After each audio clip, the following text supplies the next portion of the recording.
میں صاف کہہ دیتی ہوں عبد الرحمن، میری بیٹی اس کمبخت کے ساتھ نہیں رہے گی۔ تمہیں نہیں پتا، جب جب میری نظر حسن پہ پڑتی ہے میرے تن بدن میں آگ لگ جاتی ہے۔ شاہجہان بیگم دوپٹے کے کنارے سے اپنے آنسو صاف کرتے ہوئے کہنے لگی۔ عبد الرحمن کرسی پہ سر جھکائے بیٹھے تھے۔ غصہ تو انہیں بھی بہت آ رہا تھا۔ ایک دم سے سب کی زندگیوں میں جیسے اداسی سی چھا گئی تھی۔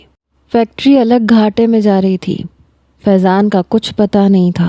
اس پہ روتی ہوئی بیٹی کے بھی آنسو دیکھے نہیں جا رہے تھے۔ حسن تو انہیں بھی کبھی پسند نہیں تھا، اور جو حرکت اس نے کی تھی، دل میں حسن کے لیے نفرت کا بڑھ جانا لازم سی بات تھی۔ دونوں بیٹوں کو پرواہ تک نہیں تھی کہ کس کرائسس سے گزر رہے ہیں۔ منان کا تو بیٹے کے یوں اچانک سے چلے جانے پہ بی پی ہائی ہونے لگا تھا۔ نائلہ بیگم بھی بار بار حسن کو ہی کوس رہی تھی۔ ایک وہ تھا کہ کسی اجنبی کی طرح صبح گھر سے نکل جاتا، رات دیر کو واپس آتا تھا۔ زارا اپنے کمرے کی ہو کے رہ گئی تھی۔ آج اگر فیضان تھوڑا سا ظرف دکھا دیتا تو آج ان کی بیٹی اپنے گھر میں ہوتی، اور حسن کو تو وہ پھانسی پہ ہی لٹکوا دیتے، کبھی نہ بخشتے۔ مگر فیضان کی بات نے ساری بازی پلٹ کے رکھ دی تھی، اور اب وہ پریشان بیٹھے تھے۔ بہرحال بنا کوئی جواب دیے وہ شاہجہان کے پاس سے اٹھ کے اپنے کمرے میں چلے گئے۔ عارفہ بیگم بھی آنسو صاف کر رہی تھیں۔ کہنے لگی اس کمذات نے اپنے باپ کے خون کا اثر دکھائی دے ہی دیا۔ اس فرقان نے آپ کی بہن کو پیار کے جال میں پھنسا کے نگار سے شادی کی تھی، اور اس کے بیٹے نے وہی کیا ہے کہ جو زخم کبھی بھی بھر نہیں سکتا۔ عبد الرحمن کہنے لگے میرا بس چلے تو میں اس کا گلا گھونٹ کے اسے جان سے مار ڈالوں، لیکن فیضان نے بھی اچھا نہیں کیا تھا تھوڑا سا ظرف ہی دکھا لیتا، گھر تک چھوڑ کے چلا گیا۔ بھلا اس بات کا یہ کون سا حل نکالا تھا اس نے؟ میری بیٹی کی تو زندگی برباد ہو گئی۔ اللہ پوچھے آپ کے بھانجے کو۔ عارفہ بیگم نے دانت کچکچا کر کہا تھا۔ ہاشم سگریٹ پی رہے تھے جب عمر کی آنکھ کھلی۔ رات کے 2 بج رہے تھے، اور ہاشم صاحب کی آنکھوں میں نیند کا شبہ تک نہیں تھا۔ بابا آپ ابھی تک جاگ رہے ہیں؟ عمر نے اپنی آنکھوں کو مسلنا شروع کیا تاکہ آنکھیں پوری کھل سکیں، کیونکہ وہ گہری نیند سے جاگا تھا۔ اپنی راکنگ چیئر پہ بیٹھے ہاشم صاحب نے سامنے رکھی ایش ٹرے کے اندر سگریٹ بجھائے۔ وہ کہنے لگے عمر ادھر آؤ، مجھے تم سے کچھ کہنا ہے۔ عمر بیڈ سے اٹھ کے اپنے باپ کے پاس آ گیا، پھر ان کے برابر میں رکھی کرسی پہ بیٹھ گیا۔ جی بابا کہیں، کیا کہنا ہے؟ ہاشم نے اس کا ہاتھ اپنے دونوں ہاتھوں میں لیا۔ بیٹا تم سمجھتے ہو نا کہ زارا کے ساتھ کتنی بڑی زیادتی ہوئی ہے۔ میری سگی بھانجی ہے وہ، اور جو کچھ حسن نے اس کے ساتھ کیا ہے وہ ناقابل معافی اور ناقابل برداشت ہے۔ جب جب اسے دیکھتا ہوں میرا خون کھول اٹھتا ہے، اور عبد الرحمن بھائی کا اترا ہوا چہرہ دیکھ کر، عارفہ کی آنکھوں میں آنسو دیکھ کر میرا جی چاہتا ہے کہ میں ان کی ہر پریشانی کو دور کر دوں، لیکن میرے اختیار میں شاید یہ نہیں ہے۔ عمر نے گہری سانس لی، اپنے باپ کے ہاتھ کے اوپر اپنا دوسرا ہاتھ رکھا۔ بابا سب ٹھیک ہو جائے گا۔ پتہ نہیں کیوں مجھے یقین نہیں آتا کہ حسن بھائی ایسا کر سکتے ہیں، وہ ایسے لگتے تو نہیں ہیں۔ ہاشم نے گہری سانس لی، کہنے لگے آج کل جو لگتا ہے وہ ہوتا نہیں ہے۔ دنیا بہت سے چہروں سے بھری پڑی ہے، کچھ چہرے نظر آنے میں کچھ ہوتے ہیں، ان کی اصلیت کچھ اور ہی ہوتی ہے۔ اگر میں تم سے کچھ مانگوں تو کیا تم مجھے دو گے؟ انکار تو نہیں کر دو گے؟ عمر نافہمی سے ہاشم صاحب کو دیکھنے لگا۔ بابا اس طرح سے کیوں کہہ رہے ہیں؟ کیا چاہتے ہیں آپ مجھے بتائیں؟ جو بات ہاشم صاحب نے عمر سے کہی وہ آنکھیں جھپکنا بھول گیا۔ بابا آپ یہ کیسے کہہ سکتے ہیں؟ آپ جانتے ہیں زارا آپ بھی مجھ سے 3 سال بڑی ہیں، میں ان سے شادی نہیں کر سکتا۔ ہاشم صاحب کہنے لگے اس وقت میری بھانجی کی زندگی برباد ہو رہی ہے۔ اگر تمہارے دل میں میری ذرا سی بھی عزت ہے تو تم انکار نہیں کرو گے۔ میں حسن سے کہہ دوں گا، وہ زارا کو طلاق دے دے گا۔ وہ اس قابل نہیں ہے کہ میری بھانجی کی زندگی میں ذرا بھی سکھ بھر سکے۔ جو زخم اس نے دیا ہے زارا کبھی بھی اس کی شکل بھی نہیں دیکھنا چاہے گی۔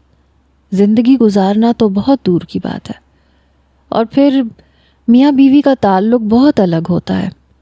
کوئی بھی عورت اتنا بڑا ظرف نہیں دکھا سکتی کہ جو شخص اسے برباد کرے وہ اسی کو شوہر کی حیثیت سے دیکھے یا اس کے پاس آئے. میں جب زارا کے بارے میں سوچتا ہوں میرا دل کٹنے لگتا ہے. عمر تذبذب کا شکار ہوا. اسے سمجھ نہیں آ رہی تھی کہ جو اس کا باپ کہہ رہا ہے کیا وہ یہ رشتہ زارا سے نبھا سکتا ہے؟ شاید نہیں نبھا سکتا. اسے تو پہلی ہی نظر میں نور اچھی لگی تھی اور شروع سے ہی باپ کے منہ سے بھی نور کی باتیں سنی تھی کہ انہیں نور اچھی لگتی ہے اور ان کی خواہش ہے کہ وہ نور کو اپنی بہو بنائے. اور پھر وہ عمر سے 1 سال چھوٹی تھی اور اب جو ہاشم صاحب کہہ رہے تھے یہ عمر کے 14 طبق روشن کر دینے کے لیے کافی تھا. لیکن جن حالات سے سب لوگ گزر رہے تھے عمر چاہا کہ بھی انکار نہیں کر سکا، لیکن اقرار بھی نہیں کیا. وہ چپ چاپ اٹھ کے کمرے سے باہر نکل گیا. خدا کے لیے مجھے چھوڑے. بڑی مشکل سے رملا نے جیکسن کے سینے پہ اپنا ہاتھ رکھ کے اسے دھکا دیا. اس کی شرٹ آدھی سے زیادہ پھٹ چکی تھی. اپنے وجود کو چھپانے کی وہ حتی الامکان کوشش کر رہی تھی جسے جیکسن نے اپنی شدتوں سے زخمی کر دیا تھا. کئی جگہ دانتوں کے نشان تھے. جیسے ہی جھٹکے سے جیکسن پیچھے کی طرف ہٹا، سائڈ ٹیبل پہ رکھے شیشے کے واز کو پکڑ کے رملا نے اس کے سر پہ وار کیا. درد کی شدت برداشت نہ کرتے ہوئے جیکسن بالکل پیچھے ہٹ گیا تھا. رملا روتے ہوئے اس کے کمرے سے باہر آ گئی. یو بلڈی، میں آج تمہیں چھوڑوں گا نہیں. اس سے پہلے کہ جیکسن اس کے پیچھے بھاگتا رملا اس کے فلیٹ سے نکل کے لفٹ میں بیٹھ چکی تھی. وہ رو رہی تھی، خوف زدہ تھی. جلدی سے گراؤنڈ فلور کا بٹن کئی بار پریس کر چکی تھی. جیسے ہی لفٹ نیچے رکی وہ فوراً سے عمارت سے باہر نکلی. اندھا دھن بھاگ رہی تھی. سامنے سے ہی گزرتی ہوئی ایک ٹیکسی نظر آئی. اس نے جلدی سے ہاتھ کے اشارے سے ٹیکسی کو روکا. فوراً سے بیٹھ گئی. اسے اپنے گھر کا ایڈریس بتایا. ایک ادھیڑ عمر شخص تھا جو بار بار اس کی حالت دیکھ کر خاموشی سے ڈرائیو کر رہا تھا اور رملا سسکیوں سے رو رہی تھی. دونوں ہاتھوں سے اپنے وجود کو چھپانے کی کوشش کر رہی تھی. جگہ جگہ سے شرٹ پھٹ چکی تھی. گلے پہ، سینے پہ ناخنوں کے نشان تھے، دانتوں کے نشان تھے. بڑی مشکل سے اپنی عزت بچا کر وہ اپنی عمارت تک پہنچی تھی. ڈاکٹر جیکسن سے اسے گھن اور نفرت محسوس ہو رہی تھی. جیسے ہی وہ اپنی بلڈنگ کے سامنے پہنچی جلدی سے نیچے اتر گئی. ٹیکسی کا کرایہ تک اس کے پاس نہیں تھا. اس کا پرس جیکسن کے گھر پہ ہی رہ گیا تھا. وہ ڈرائیور سے کہنے لگی کہ ابھی وہ اسے کرایہ دیتی ہے. یہ کہہ کے وہ اپنی بلڈنگ کے اندر روتی ہوئی داخل ہوئی. لفٹ میں بھی رو رہی تھی.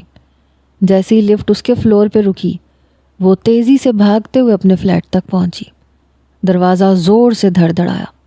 حسن، دروازہ کھولو. اگلے ہی لمحے دروازہ کھلا. سامنے حسن کی روئی روئی آنکھیں نظر آئیں. کچھ بھی سمجھ نہیں آ رہا تھا کہ کیا کرے اور کیا نہ کرے. حسن اسے دیکھ کے حیران تھا. تبھی بے ساختہ وہ اس کے ساتھ لگ کے رونے لگی. حسن مجھے بچا لو، وہ مجھے برباد کر دے گا. روتے ہوئے وہ حسن سے کہہ رہی تھی جو یہ سمجھ نہیں پا رہا تھا کہ آخر اسے ہوا کیا ہے. آدھے سے زیادہ لباس اس کا پھٹا ہوا تھا اور وہ بے حد خوف زدہ تھی. پورا وجود برف کی مانند ٹھنڈا تھا اور رملا اس کے سینے کے ساتھ لگی رو رہی تھی.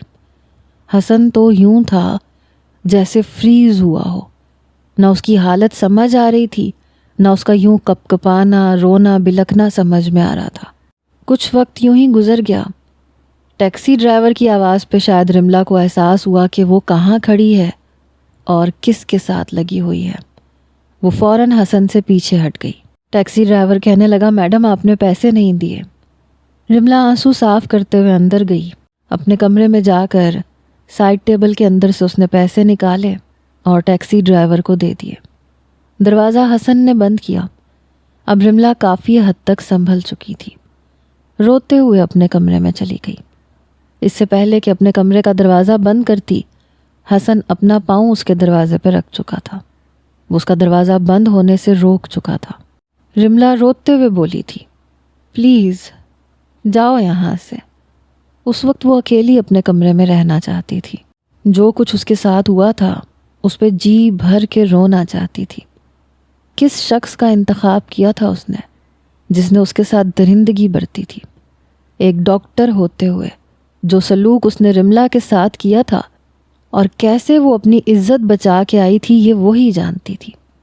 حسن نے دھکا دے کے دروازہ کھول دیا۔ اس کی گردن پر، سینے پہ ناخنوں کے نشان دیکھ کر، دانتوں کے نشان دیکھ کر اسے آگ سی لگ گئی۔ کس نے مارا ہے تمہیں دوست؟ بتاؤ مجھے۔ اس ڈاکٹر نے مارا ہے نا؟ میں نے کہا تھا نا مت جاؤ اس کے ساتھ، کیوں گئی تھی؟ وہ بڑے غصے میں بات کر رہا تھا۔ جلدی سے بیڈ پہ رکھی ہوئی گرم شال رملا نے خود پہ لپیٹی۔ کہنے لگی جاؤ تم یہاں سے، تم کون ہوتے ہو مجھ سے یوں بات کرنے والے؟ مجھے اس وقت کسی بات کا کوئی جواب نہیں دینا۔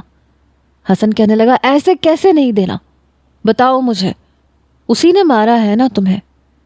ابھی حسن بات کر ہی رہا تھا جب باہر کی مین ڈور کی بیل بجی۔ رملا کا تو جیسے رنگ اڑ کے رہ گیا، کیونکہ باہر سے جیکسن کہہ رہا تھا رملا دروازہ کھولو۔ یہ سن کے حسن بھی چونک گیا۔ جیسے ہی حسن دروازہ کھولنے کے لیے باہر گیا، رملا نے اس کا ہاتھ پکڑ لیا۔ نفی میں سر ہلا کے کہنے لگی نہیں حسن، خدا کے لیے دروازہ نہیں کھولنا، یہ شخص انسان نہیں ہے، یہ جلاد ہے۔ حسن کہنے لگا کیا اس نے تمہیں مارا ہے؟ رملا کہنے لگی ہاں اسی نے مارا ہے، اور یہ مجھے مارنے کے لیے آیا ہے۔ پتہ نہیں حسن پہ کون سا جنون چڑھا، اس نے اپنا ہاتھ جھٹکے سے رملا سے چھڑوایا اور دروازہ کھول دیا۔ سامنے جیکسن سر پہ رومال باندھے ہوئے تھا کیونکہ اس کے سر پہ زخم لگا تھا۔ وہ بڑے غصے سے اندر آنے لگا، لیکن حسن نے اسے پیچھے دھکا دیا، باہر بنے کوریڈور پہ ہی اسے پھینکا اور اس کے پیٹ پہ بیٹھ کے اس سے اندھا دھند مارنے لگا۔ تم ہوتے کون ہو میری بیوی کو مارنے والے؟ میں تمہیں زندہ نہیں چھوڑوں گا۔ حسن جیکسن کے پیٹ پہ بیٹھا، اس کے منہ پہ، اس کے جسم پہ مکے برسا رہا تھا۔ آنکھوں کے سامنے رملا کے زخم دکھائی دے رہے تھے۔ کئی لوگوں کے دروازے کھلے، آس پاس رہنے والے سبھی فلیٹ کے لوگ اٹھ گئے۔ وہ جیکسن کو حسن سے بچانے لگے، لیکن تب تک وہ اس کی گردن پہ اپنے دانت گاڑ چکا تھا۔ پھر کہنے لگا ایسے کاٹا تھا نا تم نے، اب پتہ چلا کاٹا جائے تو کتنا درد ہوتا ہے۔ رملا حسن کا جنون دیکھ کے حیران تھی۔ جلدی سے رملا نے پولیس میں کمپلین کی۔ کچھ ہی دیر میں پولیس بھی پہنچ چکی تھی۔ تب تک کئی لوگوں نے جیکسن کو حسن کی مار سے بچانے کی کوشش کی تھی اور دونوں کو چھڑوا چکے تھے۔ جیسے ہی پولیس آئی، رملا نے جیکسن کے خلاف کمپلین کر دی۔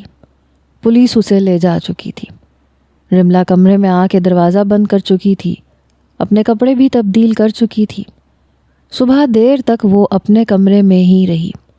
حالانکہ ٹھیک سے نیند نہیں آئی تھی، لیکن پھر بھی اٹھ کے باہر نہیں آئی، کمرے میں ہی بیٹھی رہی۔ وہ اپنی قسمت کو رو رہی تھی۔ کبھی بچپن یاد آنے لگتا، ماں باپ کی لڑائی جھگڑے، ان کی علیحدگی، پھر ہاسٹل کی زندگی۔ ابھی تک زندگی نے صرف رملا کو رلایا ہی تھا۔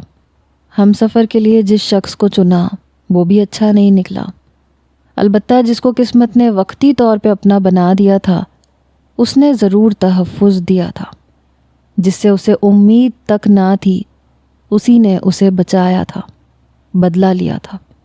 یہ تک پرواہ نہیں کی تھی کہ خود بھی مصیبت میں پھنس سکتا تھا۔ شرمندگی کے مارے بھی وہ کمرے سے باہر نہیں آ رہی تھی، ہاسپٹل بھی نہیں گئی۔ حسن پوری رات سو نہیں پایا، صبح سے رملا کے کمرے کے کھلنے کا انتظار کر رہا تھا۔ دل بے حد بے چین تھا۔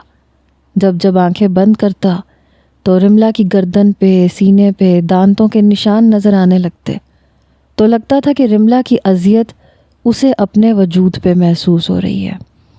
دوپہر تک حسن کی برداشت ختم ہو گئی، اس لیے اس کے دروازے پہ دستک دی۔ دوست دروازہ کھولو۔ دروازہ کیوں نہیں کھول رہی ہو؟ رملا نے اپنے آنسو صاف کیے۔ حسن جاؤ یہاں سے، مجھے اکیلے رہنا ہے۔ رملا کی نم آواز محسوس کر کے حسن کا دل بے چین ہوا۔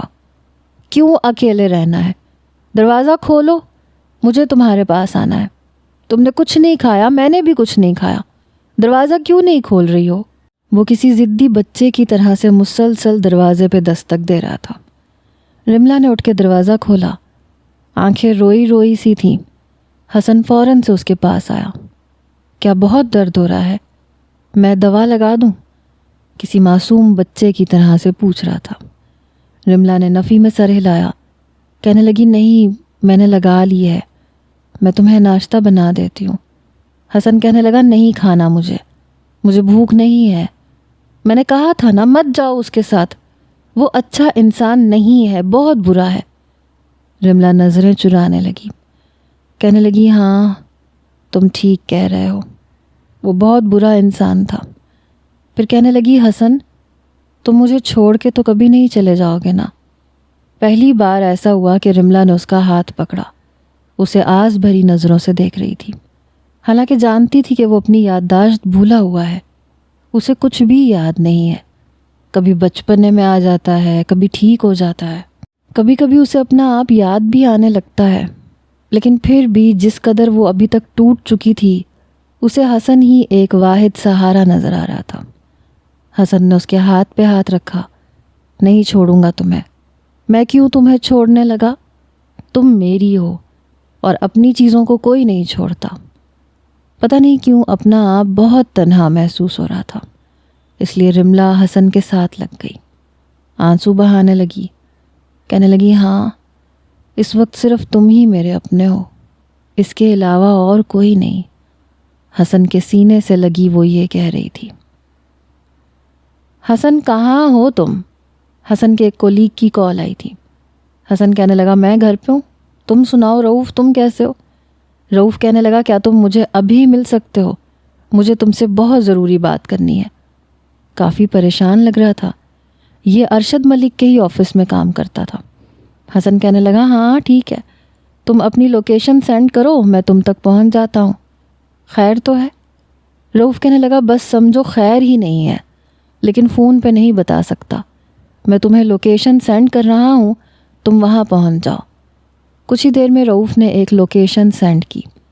حسن اپنے کمرے سے باہر ہی نکل رہا تھا جب لاؤنج سے اسے باتوں کی آواز سنائی دی۔ یہ کوئی طریقہ نہیں ہے، جس لڑکے نے میری بھانجی کے ساتھ اتنا سب کچھ کر دیا، تم لوگوں نے جذبات میں آ کے اسی سے زارا کا نکاح کر دیا۔ میں کبھی بھی اس کم ظرف لڑکے سے اپنی بھانجی کی شادی نہیں رہنے دوں گا۔ حسن نے لاپرواہی سے اس بات کو سنا، وہ کون سا زارا کے ساتھ زندگی گزارنا چاہتا تھا؟ زندگی بھر بس ایک ہی لڑکی سے تو نفرت کی تھی، اور وہی مجبوراً اس کے گلے باندھ دی گئی تھی۔ اس جھوٹی لڑکی کی وجہ سے جس تکلیف سے حسن دوچار تھا، اس کی جان تو لے سکتا تھا لیکن رشتہ نہیں نبھا سکتا تھا۔ اس لیے ہاشم کی آواز اور باتیں سن کے حسن کی صحت پہ کوئی خاص فرق نہیں پڑا تھا۔ جیسے ہی وہ کمرے سے باہر نکلا، لاؤنج میں عارفہ بیگم، عبد الرحمن صاحب، شاہ جہان بیگم بیٹھے ہوئے تھے اور سامنے صوفے پہ ہاشم۔ شاہ جہان بیگم کہنے لگی ہم تو خود یہی چاہتے ہیں، ہمارا کون سا دل ہے کہ ہم اپنی پھول جیسی بیٹی کو اس درندے کے حوالے کریں جس نے ذرا بھی ہماری عزت کا پاس نہیں رکھا۔ ارے عزت کا پاس رکھنا تو دور کی بات ہے، اس نے تو نمک حلالی کا بھی حق ادا نہیں کیا، حرام خور کہیں کا۔ شاہ جہان بیگم کے منہ سے اپنے لیے یہ سن کر ایک آگ تھی جو حسن کے اندر لگی تھی۔ وہ بیرونی دروازے کی طرف جا رہا تھا لیکن وہیں رک گیا، تن بدن میں شعلے سے بھڑکنے لگے۔ ہاشم صاحب نے جب حسن کو لاؤنج کے بیرونی دروازے کی جانب جاتے دیکھا تو کہنے لگے اے لڑکے میری بات سنو۔ حسن ویسے بھی شاہ جہان بیگم کی باتیں سن کے رک چکا تھا، اس لیے پلٹ کے ہاشم کی طرف دیکھ کے کہنے لگا جی فرمائیے۔ ہاشم کہنے لگا ہم کبھی بھی اپنی بیٹی کو تمہارے حوالے نہیں کریں گے، جو کچھ تم نے کیا ہے نا، جذبات میں آ کر بہت غلط فیصلہ کیا ہے۔ زارا کا تم سے نکاح کروا دیا، اس لیے جتنی جلدی ہو سکتا ہے زارا کو طلاق دو، میرا بیٹا عمر اسے عزت دے گا۔ عمر بھی باپ کے پاس ہی بیٹھا تھا لیکن نظریں جھکائے ہوئے تھا، وہ پہلو پہ پہلو بدل رہا تھا کیونکہ دل میں ایسی کوئی خواہش نہیں تھی۔ حسن کہنے لگا جی کیوں نہیں، مجھے بھی آپ کی اس سر پھری چڑیل کو اپنے گلے کا توق بنانے کا کوئی شوق نہیں ہے۔ بہت جلد میں یہاں سے بھی چلا جاؤں گا اور آپ کی اس پاگل بھانجی کو بھی آزادی کا پروانہ دے دوں گا۔ بڑے شوق سے آپ اسے اپنے بیٹے کی بہو بنائیے گا، اچھا ہے میری جان چھوٹ جائے گی۔ یہ کہہ کے وہ لاؤنج سے باہر نکل گیا۔ یہ خبر جب زارا تک پہنچی تو وہ بے حد پریشان ہوئی۔ یہ خبر نور نے ہی اسے سنائی تھی، کیونکہ رشنا اور رمشا تو اس سے بات ہی نہیں کر رہی تھیں، نہ ہی اس کے کمرے میں آتی تھیں۔ کیا ماموں کا دماغ خراب ہو گیا ہے نور؟ میں کیوں عمر سے شادی کرنے لگی؟ چھوٹا ہے وہ مجھ سے، اور ویسے بھی ساری زندگی تو امی تمہارا نام عمر کے ساتھ لیتی رہیں۔ نور بھی کچھ افسردہ سی تھی، کہنے لگی مجھے نہیں پتا، ماموں نے تمہارا رشتہ مانگا ہے اور حسن بھائی بھی تمہیں طلاق دینے کے لیے تیار ہیں۔ یہ سن کے وہ بھڑک اٹھی۔ وہ کون ہوتا ہے مجھے طلاق دینے والا؟ دیکھتی ہوں میں کیسے دیتا ہے وہ مجھے طلاق۔ میری زندگی برباد کرنے کے بعد اب اپنا دامن چھڑا لے گا مجھ سے، میں ایسا ہونے نہیں دوں گی۔ نور کچھ حیران ہوئی تھی۔ عمر سے شادی نہ کرنے کی وجہ تو سمجھ میں آ رہی تھی، لیکن حسن سے طلاق لینے پہ اعتراض کیوں تھا؟ ایسے شخص کے ساتھ زارا کیسے شادی شدہ زندگی گزار سکتی تھی جس نے اس کی زندگی برباد کی تھی؟ عارفہ بیگم ہاشم صاحب کی بات سن کے بڑی مطمئن ہو چکی تھیں کہ ایسے مشکل وقت میں بھائی نے ساتھ دیا۔ غزالہ تک بھی یہ خبر پہنچ چکی تھی، لیکن وہ چپ ہی رہیں۔ ویسے بھی جانتی تھی کہ ہاشم بہن کی خاطر کیا کچھ کر سکتا ہے۔ بہن کی خاطر ہی تو پہلے اسے بھی چھوڑ کر چلا گیا تھا، اور آج اپنی بھانجی کے جھوٹ پہ یقین کر کے حسن کے ساتھ بھی زیادتی کر جائے گا۔ دل میں پرانے زخموں نے ٹیس اٹھائی، آنسو نہ چاہتے ہوئے بھی آنکھوں سے چھلکے۔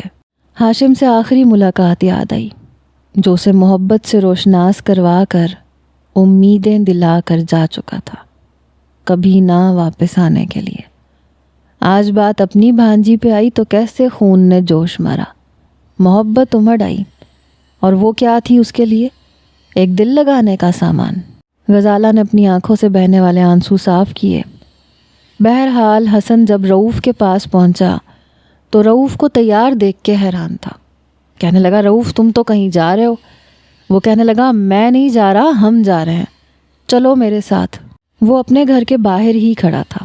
حسن کہنے لگا کہاں جانا ہے؟ وہ کہنے لگا چلو تو، یہ بائک میرے گھر کے اندر رکھ دو۔ گاڑی وہ اسٹارٹ کر چکا تھا۔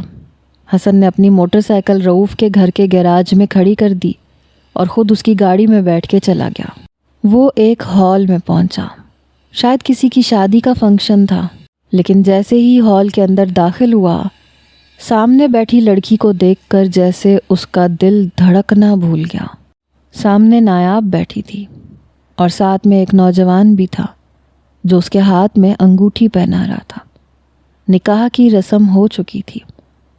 یہ دیکھ کے کچھ پل تو حسن اپنی آنکھیں جھپکنا بھول گیا، پھر رؤوف پہ بھی غصہ آنے لگا، وہیں سے واپس پلٹا۔ رؤوف اس کے پیچھے آیا، کہنے لگا کہاں جا رہے ہو تم؟ حسن کہنے لگا مجھے تم یہاں کیوں لے کے آئے ہو؟ وہ کہنے لگا یہی تو مجھے سمجھ میں نہیں آ رہا، جب تمہارا رشتہ نایاب سے طے ہوا تھا تو وہ کسی اور سے نکاح کیسے کر سکتی ہے؟ میں تو خود پریشان تھا، جس سے نایاب کا نکاح ہوا ہے اس کا بھائی میرا دوست تھا۔ جب مجھے پتہ چلا تو میں تو حیران رہ گیا، اسی لیے تمہیں بلایا تھا کہ یہ کیا چکر ہے۔ حسن کہنے لگا تو تمہیں سچ جاننے کے لیے مجھے یہاں لانا ضروری تھا کیا؟ تم فون پہ پوچھ لیتے میں بتا دیتا۔ حسن کو لگ رہا تھا جیسے دوبارہ سے وہی اذیت اور وہی ریجیکشن اسے تکلیف دینے لگی ہے۔ ایک مرد کے لیے یہ چیز بہت اذیت ناک ہوتی ہے۔ اپنا آپ ہر وقت ریجیکٹ ہونا کسی سے بھی برداشت نہیں ہوتا، پھر چاہے وہ مرد ہو یا عورت۔ نایاب نے حسن کو نہیں دیکھا تھا، لیکن جس کے ساتھ وہ بیٹھی تھی وہ مسکرا رہی تھی۔ یہ دیکھ کے حسن کو اور بھی زیادہ تکلیف پہنچی۔ اس کی محبت آج کسی اور کی ہو چکی تھی۔ دل میں پھر سے زارا کے لیے نفرت کا طوفان ابھرا۔ وہ رؤوف کے گھر سے اپنی بائک لے کے جب گھر پہنچا تو رات کافی بیت چکی تھی۔ لاؤنج کے اندر جب داخل ہوا تو پورے لاؤنج میں اندھیرا تھا۔ جیسے ہی وہ اپنے کمرے کی طرف جانے لگا، اسے لگا جیسے کچن میں کوئی موجود ہے۔ کچن کی لائٹ جل رہی تھی۔ وہ یوں ہی بنا کسی ارادے کے کچن میں داخل ہوا وہاں زارا چائے بنا رہی تھی۔ اسے دیکھ کے تو جیسے حسن کا فشار خون بڑھا۔ وہ کچن میں آ گیا اور اس کے پیچھے جا کے کھڑا ہو گیا۔ اگلے ہی لمحے وہ اس کا بازو پکڑ کے اسے اپنی جانب پلٹنے پہ مجبور کر چکا تھا۔ زارا گرتے گرتے بچی، لیکن بازو حسن کی گرفت میں تھا۔ وہ بری طرح سے چونکی، یوں حسن کو غصے میں دیکھ کے گھبرائی۔ میرا بازو چھوڑو، یہ کیا بدتمیزی ہے؟ حسن کا تو بس نہیں چل رہا تھا کہ کیتلی اتارے اور آگ میں اس لڑکی کو جھونک دے۔ اپنی بکواس بند کرو۔ کس چیز کا بدلہ لیا ہے تم نے مجھ سے؟ بچپن سے مجھے تکلیفیں دیتی آ رہی ہو، تمہارا دل نہیں بھرا مجھ سے؟ میری محبت چھین کے بھی تمہیں چین نہیں ملا تھا جو مجھ پہ اتنا بڑا گھٹیا الزام لگا دیا تم نے؟ وہ غصے سے اپنے دانت بھینچ کے بڑے غضبناک لیکن دھیمے لہجے میں کہہ رہا تھا۔ زارا کا رنگ اڑا تھا۔ حسن مجھے چھوڑو، میں نے ایسا کچھ نہیں کیا، زندگی تو تم نے میری۔ اس سے پہلے کہ زارا آگے کچھ کہتی، حسن کہنے لگا، او یو شٹ اپ، میں مر کے بھی تمہارے قریب نہیں آ سکتا۔ جتنی نفرت میں تم سے کرتا ہوں نا زارا بی بی، میں خواب میں بھی کبھی تمہارے قریب نہیں آ سکتا۔ مجھے سچ بتاؤ، کیونکہ سچ تم جانتی ہو، ورنہ میں تمہارا گلا گھونٹ کے تمہیں مار ڈالوں گا۔ زارا اس کے تیور دیکھ کے گھبرائی۔ حسن میرا ہاتھ چھوڑو ورنہ میں چلانا شروع کر دوں گی۔ حسن جانتا تھا کہ وہ چلائے گی، واویلا مچائے گی، شور بھی مچائے گی، اس لیے اس نے اس کے منہ پہ اپنا دوسرا ہاتھ رکھ دیا اور اس کی کمر پہ اپنا ہاتھ رکھ کر اسے زبردستی اپنے کمرے میں لے جانے لگا۔ وہ اس کے حصار میں کسمسانے لگی، اپنے چہرے کو دائیں بائیں گھما رہی تھی تاکہ اس کا ہاتھ اس کے منہ سے ہٹ جائے اور وہ شور مچا دے۔ لیکن اس بار وہ بے بس ہوئی۔ وہ اسے اپنے کمرے میں لے جا چکا تھا۔ پاؤں سے اپنے کمرے کا دروازہ بند کیا، اسے بیڈ پہ لا کے پٹخا۔ زارا کا یہ حال تھا کہ جیسے جان لبوں پہ آئی ہو۔ فوراً سے کھڑی ہو گئی۔ حسن ہٹو یہاں سے، مجھے جانے دو، ورنہ… اس سے پہلے کہ وہ آگے کچھ کہتی، حسن نے اس کا دوپٹہ اتار دیا، اس کے دونوں بازو پیچھے کی جانب کر کے اسے زور سے باندھ دیا۔ کہنے لگا، اگر تم نے اب شور مچایا تو میں اب تمہیں زندہ نہیں چھوڑوں گا۔ ایسا پہلی بار ہوا تھا کہ زارا بے حد خوف زدہ ہو گئی۔ وہ اسے بیڈ پہ بٹھا کے خود اس کے سامنے بیٹھ گیا۔ مجھے سچ بتاؤ، تم نے مجھ پہ کیوں الزام لگایا ہے؟ تم جانتی ہو میں اتنا بھی گرا ہوا انسان نہیں ہوں کہ کسی کی زندگی اور عزت کے ساتھ کھیل جاؤں، اور اس بار میں تمہیں چھوڑوں گا نہیں زارا۔ سب کے سامنے تم سچ بولو گی، اور اگر چند دنوں کے اندر اندر تم نے سچ نہیں بولا تو یاد رکھنا ضائع ہو جاؤ گی میرے ہاتھوں۔ اور اس بار میں دھمکی نہیں دے رہا، ابھی ابھی اپنی آنکھوں کے سامنے نایاب کو کسی اور کا ہوتے ہوئے دیکھ کے آ رہا ہوں، اور اس وقت میں پاگل ہو رہا ہوں۔ اور اس پہ تمہارا یہ جھوٹ اور تمہارا یہ مجھ پہ الزام لگانا، میں جانتا ہوں تم اتنی اچھی نہیں ہو، کوئی نہ کوئی فتنہ تمہارے دماغ میں موجود ہے جس پہ تم عمل کر رہی ہو۔ بتاؤ مجھے سچ کیا ہے؟ زارا حسن کو دیکھ کے نظریں چرانے لگی۔ میرا بازو کھولو، مجھے یہاں سے جانے دو۔ تم جانتے ہو میں تم سے کوئی محبت نہیں کرتی۔ تم نے میرے ساتھ جو کیا ہے یہ مت سمجھنا کہ تم مجھے آسانی سے چھوڑ دو گے، اور میں تمہیں یہاں سے جانے دوں گی۔ حسن کہنے لگا، تم سچ بتا رہی ہو یا میں تمہارا گلا گھونٹ دوں؟ حسن کے ہاتھ زارا کی گردن تک گئے۔ زارا نے زور سے اپنی آنکھیں بھینچ لیں، امی امی پکارنے لگی، لیکن اگلے ہی لمحے حسن اس کے منہ پہ ہاتھ رکھ چکا تھا۔ خبردار جو تم نے شور مچا کے کسی کو بلانے کی کوشش کی، میں تم سے اچھی طرح واقف ہوں زارا بی بی۔ تم اتنی اچھی نہیں ہو کہ فیضان یوں منہ اٹھا کے کہیں چلا جائے اور تم یہ بات چپ چاپ برداشت کر لو۔ کہیں نہ کہیں کچھ نہ کچھ تو ہے، کچھ نہ کچھ تو گڑبڑ ضرور ہے۔ تم نے مجھے استعمال کیا ہے، یہ بات تو میں پورے وثوق سے کہہ سکتا ہوں۔ مجھے سچ بتا دو ورنہ تمہاری زندگی جہنم بنا دوں گا۔ حسن بہت غصے میں تھا۔ زارا نے اس کے ہاتھ پہ بڑی زور سے کاٹا۔ بے ساختہ حسن کو اپنا ہاتھ پیچھے کرنا پڑا۔ وہ اٹھ کے اس کے کمرے کے دروازے تک پہنچی، بڑی مشکل سے اپنا ہاتھ نیچے کر کے دروازے کا نوب گھمایا اور باہر نکل گئی۔ جنگلی بلی، چھوڑوں گا نہیں تمہیں، اس بار تمہارا سچ سب کے سامنے لا کے رہوں گا۔ جیسے تم نے میری زندگی برباد کی ہے ویسے میں تمہیں بخشوں گا نہیں زہرا۔ رملا کو اس وقت ایک اپنائیت کی ضرورت تھی، ایک سہارے کی ضرورت تھی جو اسے حسن کی شکل میں مل رہا تھا۔ پتہ نہیں کیوں لیکن جی چاہا کہ اپنا آپ حسن کو سونپ دے۔ کچھ رملا کو سینے سے لگے دیکھ کر، اس کی دھڑکنوں کو اپنے اندر سن کر حسن کی کیفیت بھی بدلنا شروع ہوئی۔ ایک خماری تھی جو چھانے لگی۔ بے ساختہ حسن کی انگلیاں رملا کی گردن پہ گردش کرنے لگی، بے خودی سی چھانے لگی۔ رملا کی گرفت مضبوط ہونے لگی۔ رملا کے ہوش اس وقت اڑے جب حسن نے اس کے ہونٹوں کو اپنی دسترس میں لیا۔ وہ ایک دم سے پیچھے ہٹی۔ پہلی بار اس نے حسن کی آنکھوں میں عجیب سی خماری دیکھی۔ وہ ایک خوش شکل نوجوان تھا اور اس وقت جذبات میں چور نظروں سے اسے دیکھ رہا تھا۔ رملا کے دل میں ایک عجیب سا خوف اترا، اس لیے وہ واپس کمرے میں جانے کے لیے پلٹی، مگر کلائی حسن کے ہاتھ میں پکڑی گئی۔ دل بے اختیار سا ہونے لگا۔ اس بار حسن نے اسے کھینچ کے خود کے ساتھ لگایا۔ دوست، مجھ سے دور مت ہٹو۔ وہ اب اسے اپنے اندر سمیٹنے لگا، مگر